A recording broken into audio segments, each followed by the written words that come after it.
महाभारत के लिए, क्योंकि भगवान को अपना संकल्प सिद्ध करना था। यदा यदा ही धर्मस्य, तो उस संकल्प को मूर्त रूप प्रदान करने के लिए भगवान जब यहाँ से प्रस्थान करते हैं तो वो योगेश्वर कृष्ण जाते हैं, हमारे ठाकुर कभी यहाँ से नहीं जाते। वो तो आज भी यहाँ पर विद्यमान हैं, विराजमान हैं। और यही जब आज मैंने गीता मनीषी जी को यहाँ देखा तो वो उन योगेश्वर कृष्ण की समुपासना में सदैव निरंतर निरत रहते हैं। और यहाँ पर जहाँ पर रसिकों का साम्राज्य है, जो रसिक परंपराएं, जब हमारे रसिक संतों की दिव्य वाणी से बधाई मंगल गान हो रहा था, तो यही हमारे आद्याचार्य श्री निम्बार्क भगवान का प्रतिपादित सिद्धांत है, द्वैताद्वैत, अर्थात वह योगेश्वर कृष्ण एक है। और पर यहाँ जब ब्रज में यहाँ पर रसिक उपासना रसिक संतों के द्वारा जब गाया जाएगा तो वही कृष्ण दो रूप में, राधा और कृष्ण के रूप में, युगल स्वरूप में, तो वही अद्वैत भी है और वही द्वैत भी है। यही हमारे आद्याचार्य श्री निम्बार्क भगवान कहते हैं।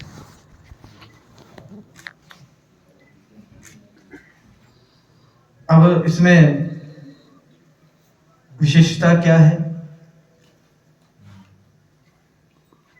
कि कृष्ण को स्वयं के कार्य संपादित करने के लिए एकाकी भाव उनके लिए परिपूर्ण है, परंतु जब रस का विस्तार करना होगा तो फिर उन्हें फिर से हमारी प्रिया जी की शरण ही लेनी पड़ेगी, क्योंकि रास विहारिणी रस विस्तारिणी प्रिय उरधारिणी श्री राधे श्री राधे श्री राधे। तो उन्हें फिर प्रिया जी के द्वारा ही, और ये तो यहाँ पर रस है, बाबा रस का पागल, तो हम तो सब रस के पागल हैं। तो उस रस का विस्तार कौन करती हैं? तो हमारी लाडली जो करती हैं। तो उन्हीं की कृपा प्रसाद के उस पावन सानिध्य में हम उसी की आकांक्षा सदैव करते हैं।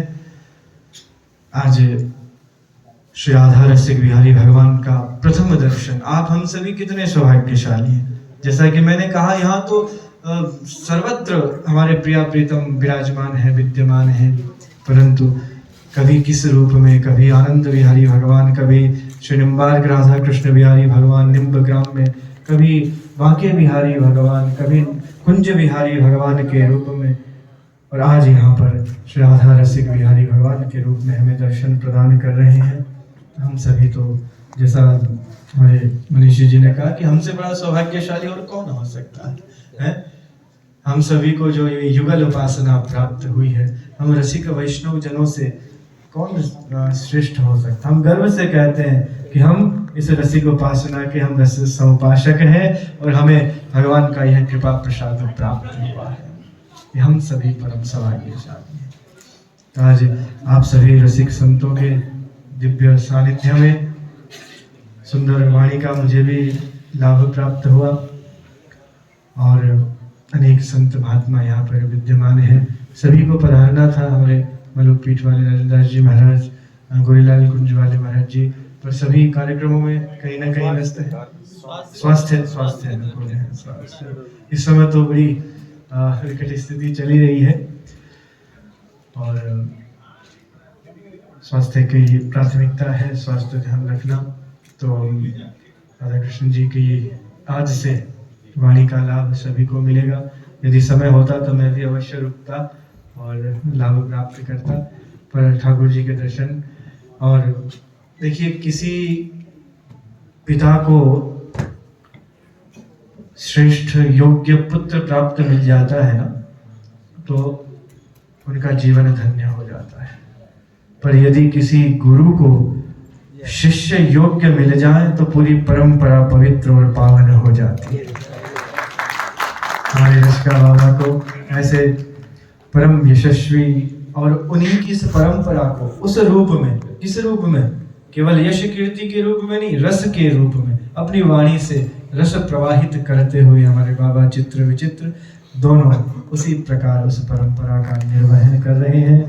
हमें गर्व होता है कि हमारी इस निम्बार्क परंपरा में ऐसे रसिक संत और ऐसे भगवत गुणानुवाद करने वाले संतों का है।